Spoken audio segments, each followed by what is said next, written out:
بسم اللہ الرحمن الرحیم۔ حضرت عوف بن مالک رضی اللہ تعالیٰ عنہ سے روایت ہے کہ رسول اللہ صلی اللہ علیہ وآلہ وسلم نے فرمایا، خواب تین قسم کے ہوتے ہیں۔ بعض خواب ڈراؤنے ہوتے ہیں، وہ شیطان کی طرف سے انسان کو پریشان کرنے کے لیے ہوتے ہیں۔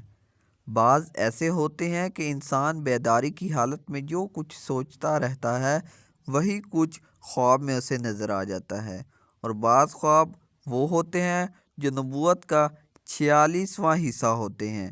حضرت مسلم بن مستقم رحمۃ اللہ علیہ نے کہا، آپ نے یہ بات رسول اللہ صلی اللہ علیہ وآلہ وسلم سے براہ راست سنی ہے۔ حضرت عوف بن مالک رضی اللہ تعالیٰ عنہ نے فرمایا، ہاں، میں نے یہ بات رسول اللہ صلی اللہ علیہ وآلہ وسلم سے خود سنی ہے۔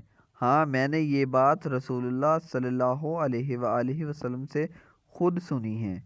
حضرت جابر بن عبداللہ رضی اللہ تعالیٰ عنہما سے روایت ہے کہ رسول اللہ صلی اللہ علیہ وآلہ وسلم نے فرمایا، جب کسی کو ایسا خواب آئے جو اسے برا لگے تو اسے چاہیے کہ بائیں طرف 3 بار تھوک دے اور 3 بار شیطان سے اللہ کی پناہ مانگے، اور جس پہلو پر لیٹا ہو اسے بدل دے۔